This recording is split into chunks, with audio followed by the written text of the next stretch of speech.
Keith Andrew, along here is Ms. Wilson, and I just want to say thank you for being a guest on my talk show. You're welcome. Now, for people who want to know what uncensored is, uncensored is my way of showing people that even with a learning disability, I can still overcome controversy and reach my goals in life.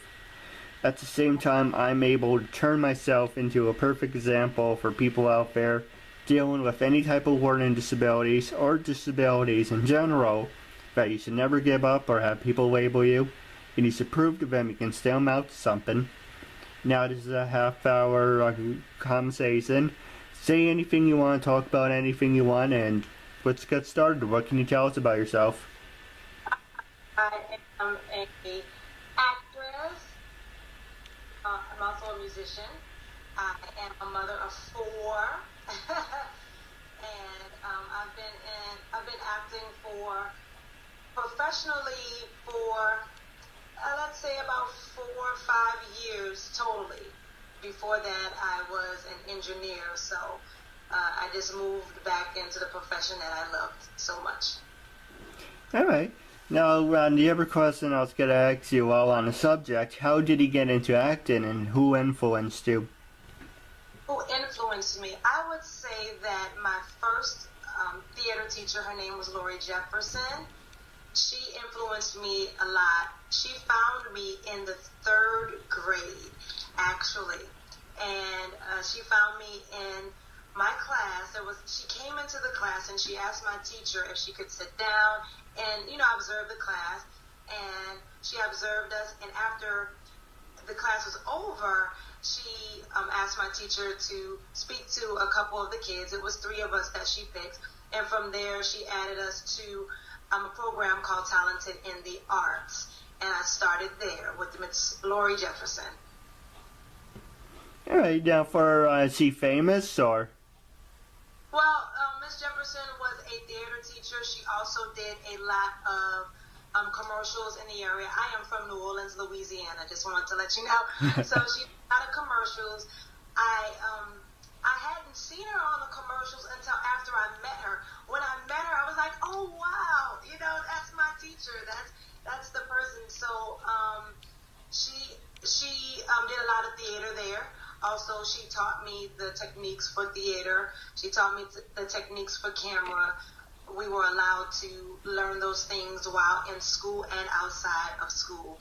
So, yeah, she was famous in the area. I'm not sure, as far as worldwide, but she was a bigger name in our area. All right, well, now what commercials have you been in? What shows have I been in? Yes, what commercials and what shows, and have you been extras? Have you been the main star, secondary star? Okay, we'll start out with extras. I was an extra in, what is the name of that show? I've done it a few times. It films in Baltimore. House of Cards.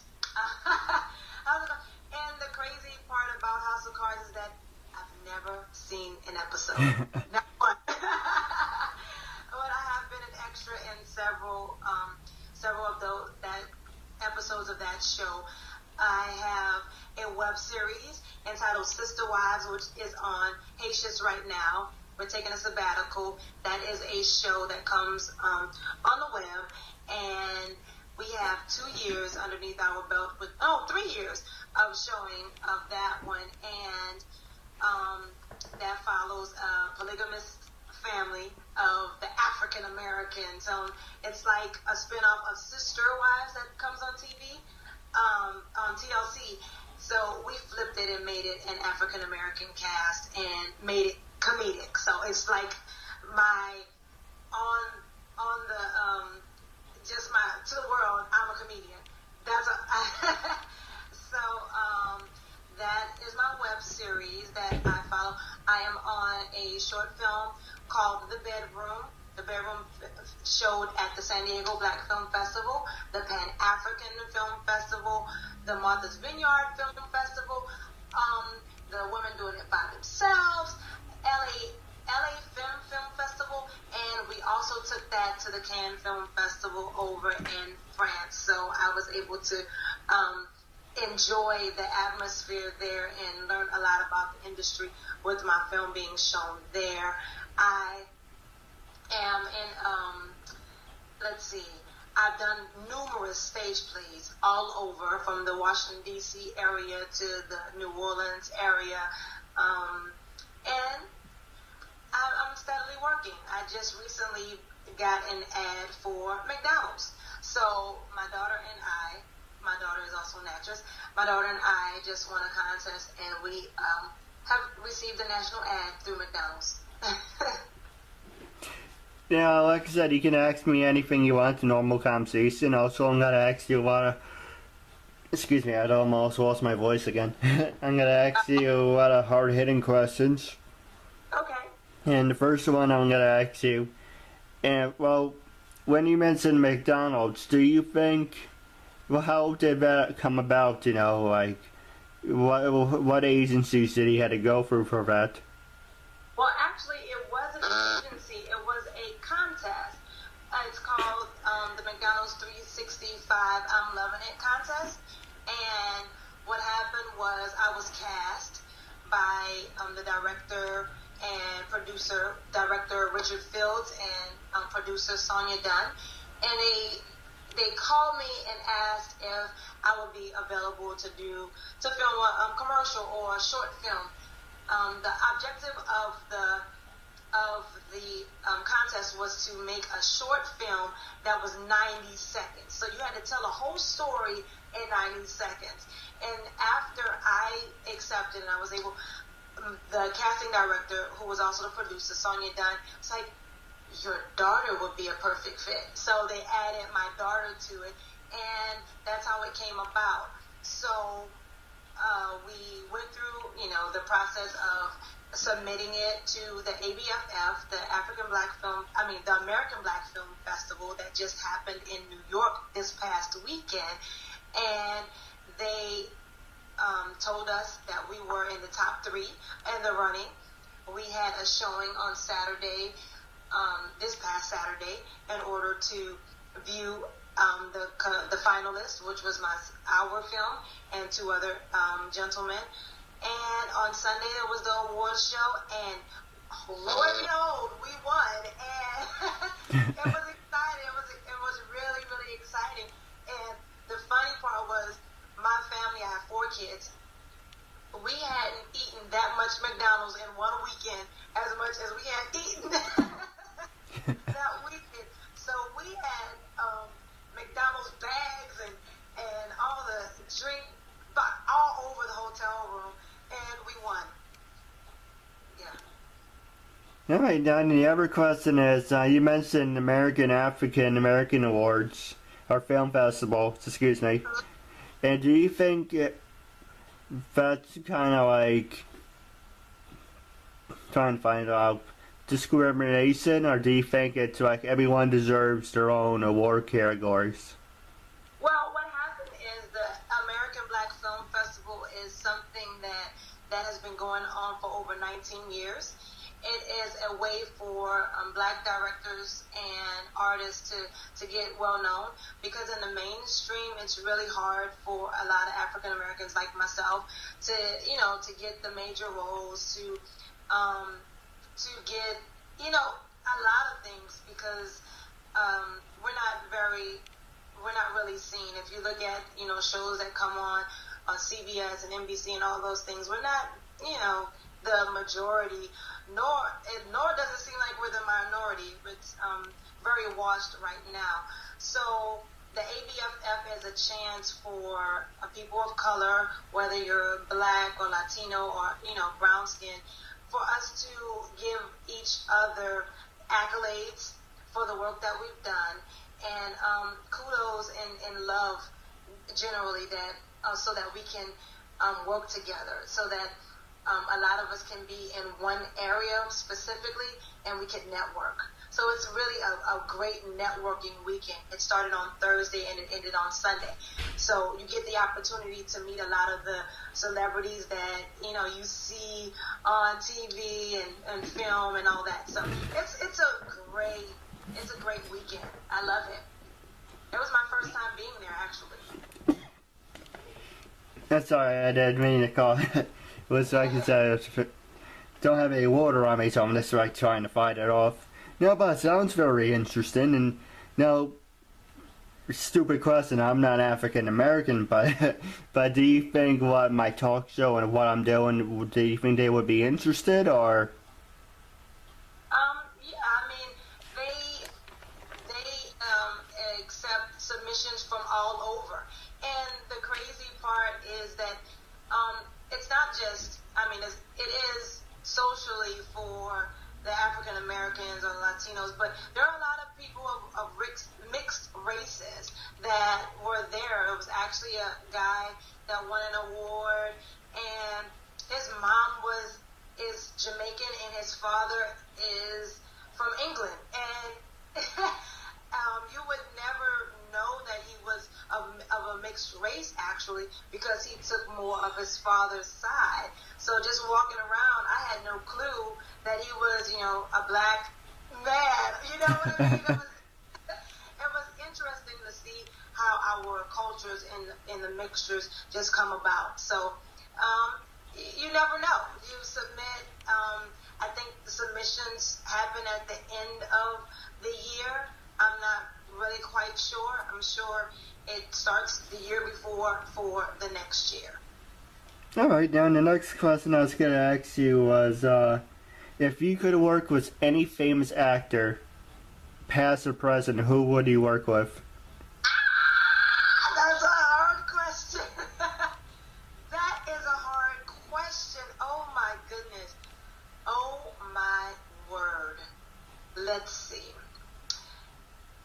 It would have to be, I'm a girl, and guys are really, really handsome on screen. I would love to work with, can I name more than one? I love Denzel Washington. I think he's like the hottest, a black guy on film. And then I would love to work with Brad Pitt. I really like Brad Pitt. I really like Brad Pitt. He's a cutie and he's wild, and I like his work. And let's see, I'm going to name those two. Those are my. Oh, one more. Will Smith. I love Will Smith. I think Will Smith is the epitome of everything right now. And so yeah, I would love to work with those guys. Well, for me, I would say, while on the subject, Will Smith. But I didn't like how he was like shoving his kid down everyone's throats. It is Will Smith, but it's like your kid doesn't have any talent. Maybe he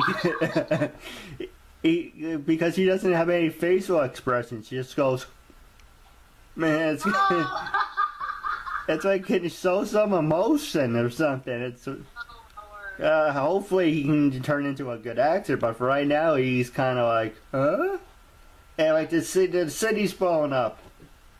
Huh. It's. I think that he may grow into it a little bit more. Kids will be kids, and this kid is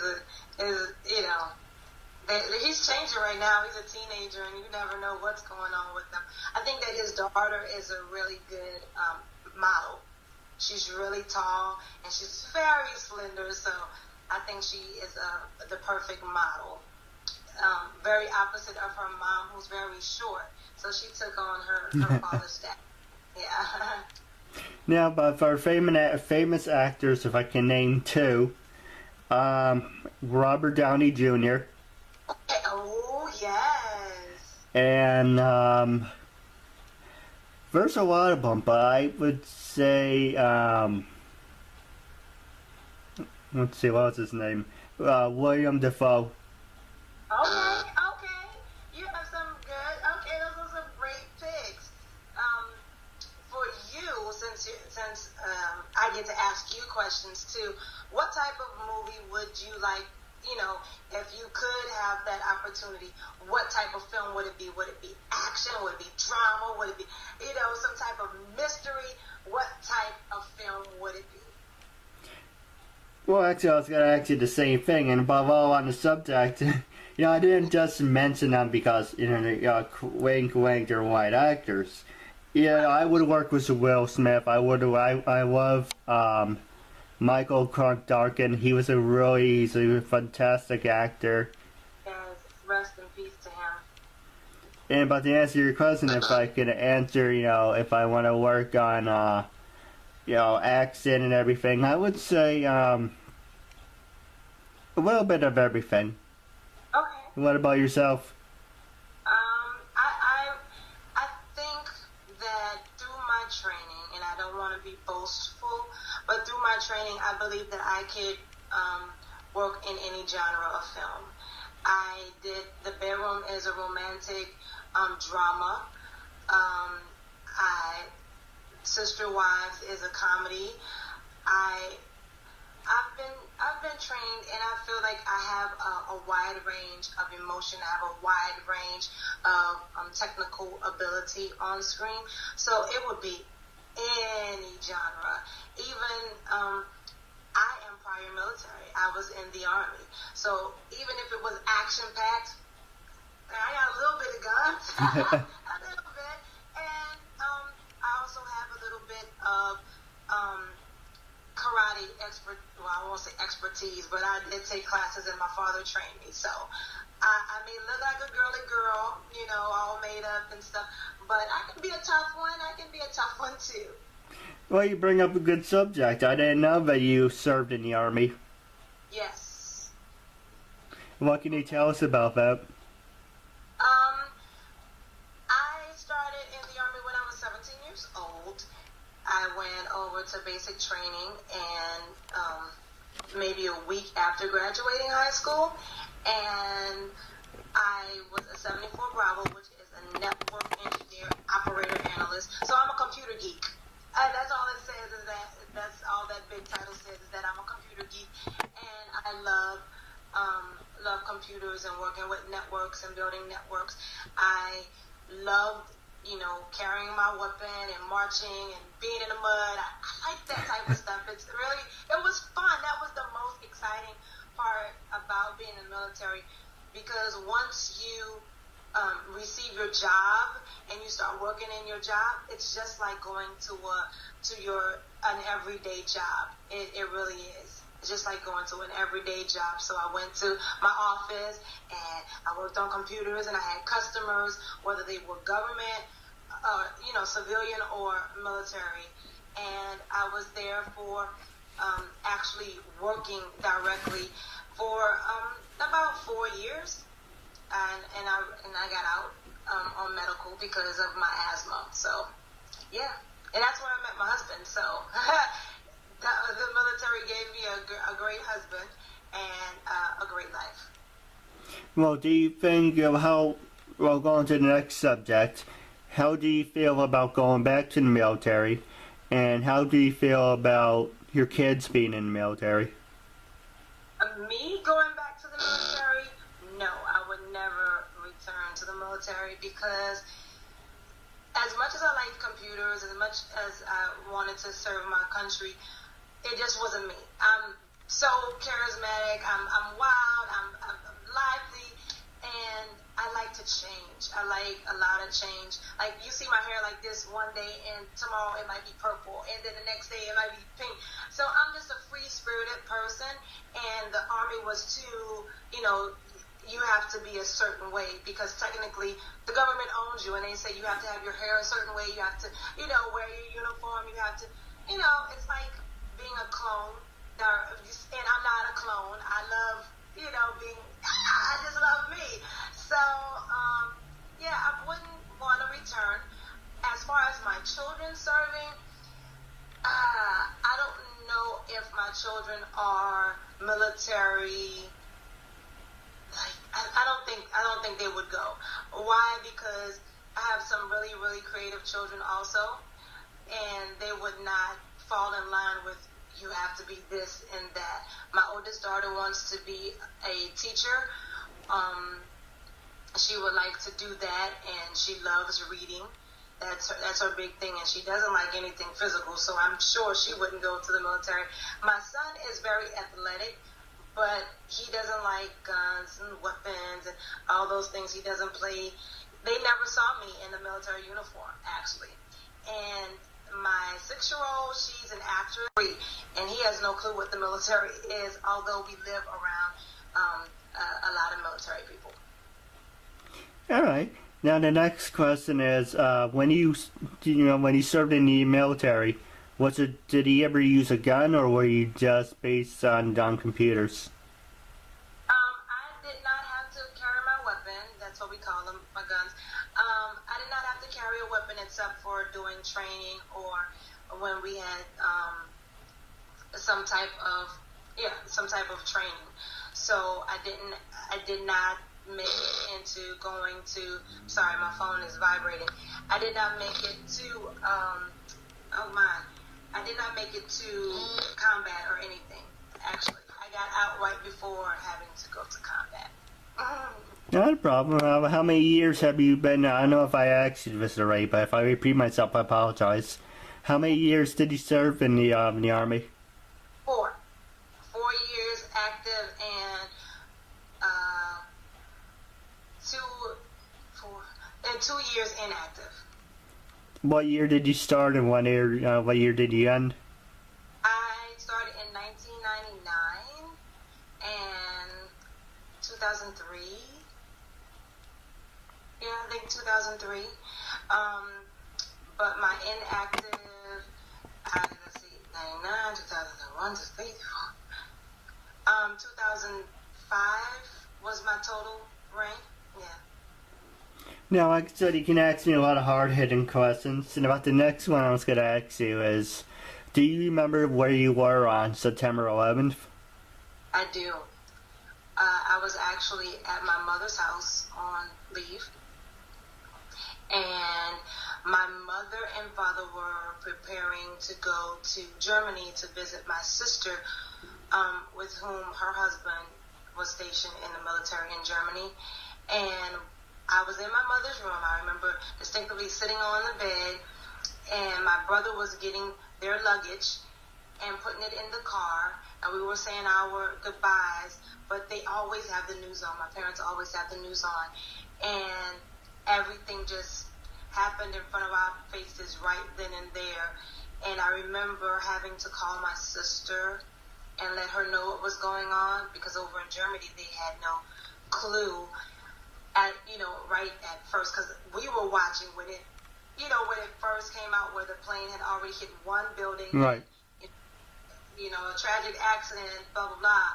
And so I called my sister, and while I was on the phone with my sister, the second plane hit, and we knew that something was terribly wrong. And we started crying, and we're like, oh my goodness, this is something terrible is happening. And I was right in my mom's bed, sitting on the edge of my parents' bed. Let's see, 2001, I was in middle school, and I remember, it's funny, but it's not funny. I kept getting thrown out of the classroom, but people kept going in. But I walked in, it's like, Keith, get out of here. There's still 15 minutes before class starts. This girl next I went to class with walked in, she sat down, it's like, what the hell is she can sit down, but I want to sit down too. I walked back in, God damn it, Keith, I just told you to sit outside. But I don't know, I was in middle school at the time, but Young, middle school. But that was like basically our Pearl Harbor. Right. It was tragic. It was sad. It was an emotional time. My husband was still at work, as far as in the military, and I was scared. I was pregnant, so I could not be sent into battle or anything. So that's kind of that was my last string of time in the military. I was pregnant, and I was able, I was blessed not to have to go into combat. My husband was blessed not to have to go into combat, because he was actually getting out. His release date from the military was September 13th of 2001. So we kind of, you know, we're able to ease our way out and take care of our family. That's true. And I think about, the first responders, hey, I was only 15 or maybe 14 at the time, but I would have definitely went down and helped and everything, but, it's... Yeah, it was sad in a lot of areas. I actually worked at the Pentagon after that and worked with in my office, everybody had been affected. We had lost friends, they had lost friends and family because of the plane hitting the Pentagon, and working there and seeing how the camaraderie of people and, how they pulled together to make things work and to bring us back together to get things back to a normal, whatever normal would be. Yeah, it was always touching. It was touching to walk on that side of the building where they were rebuilding everything, and the memorial is beautiful.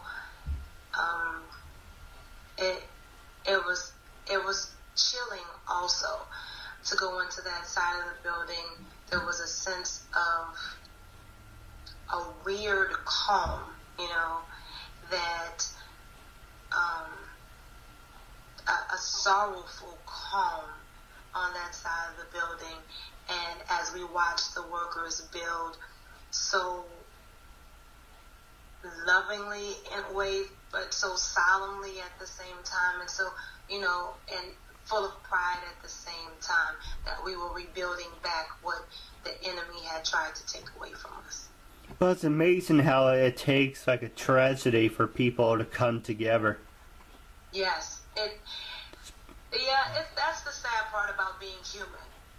Nobody worries about each other. Nobody cares about each other. You can barely get someone to wave and say hello when you're walking up the street. But when it takes something very tragic, very horrible, in order for people to say, "Hi, I'm your neighbor. Hi, I'm your friend. I'm thinking of you." That's just human nature. All right, now the next, going on to a happier subject, is do you have any funny stories, and where do you stand on just like people using jokes, like offensive jokes? Like, a joke is a joke, but do you think people get carried away, or I think a lot of my friends are comedians. Point blank period. 80% of my friends are comedians in the industry. I don't know why all of my friends are, comedians, but I just run into these people. So, yes, I think there's a line of offensive, but I think it's the way that things can be put. I find humor in almost everything, and sometimes I just think that it takes a little bit of time before, putting out a joke about X, Y, and Z. If you give it a little bit time to simmer in the media, then boom, you can basically say anything, get away with it. I just don't like offensive words. That's about it. But I will laugh and smile about just about anything, because there is an opportunity to laugh in a lot of things. I'm sorry, I'm getting a lot of text coming in. I'm sorry. Not a problem. What's your opinion on people using the N-word for a joke? Whether it is a black person or someone who is not within the race, I don't like the N-word. A lot of my friends are clean comics. That's what I should have added in. They are clean comics who don't use any profanity, don't use, words like that. So I think it takes a lot more skill to make a joke without using a profanity, without using the mean and, harmful and hurtful words, that to make a comic like great. You're great if you could go without cursing, and like boom, the crowd goes wild into laughter. For those who use it, you know, you use it and it doesn't. I don't pay it any never mind, but I do hope that a lot of the comics that aren't, black who use it aren't just trying to use it to be derogatory or mean-spirited. All right. Now, do you have any funny stories you like to share, or? Funny stories. I have a ton of funny stories. I have 4 kids that they're always making something or doing something funny.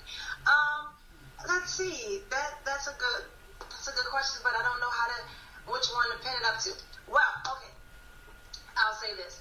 My daughter, who's 6, I told you that she's an actress also. But how she got into acting is very funny. I was on the set of Sister Wives, and she was maybe a year and a half, but she was walking and doing all her stuff. And I had someone who was watching her. I had a nanny who was watching her, and she was on the set with me.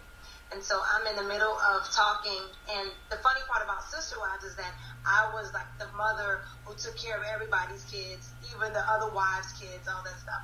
And I was talking, and I was sewing and doing work, on set, doing what I was supposed to be doing. I was actually filming. And this baby broke away from the nanny and came and sat on my lap and pulled my clothes down and started nursing. Like, she started nursing in the middle of my filming, and everyone in there fell up laughing, and they kept it. They were like, that is golden, and they kept it, and that's how she started out acting. Well, she wanted a spotlight at any means. Yes. Now, wrapping up, do you have any thing you want to say to your fans and listeners, or any words of wisdom? Words of wisdom. Encourage yourself. Don't let anyone make you doubt yourself. If it's a dream that you have, and it's the dream that you want, any dream, whether it's starting a company, whether it's being in the entertainment industry, whatever it is that you are dreaming, I believe that God puts it in our hearts when we are born. Like He sprinkles that into us while we're in the wombs of our mothers. And if that's the feeling that you have, that God put into you, go for it with everything that you have, and don't let anyone stop you. Don't let anyone stop you.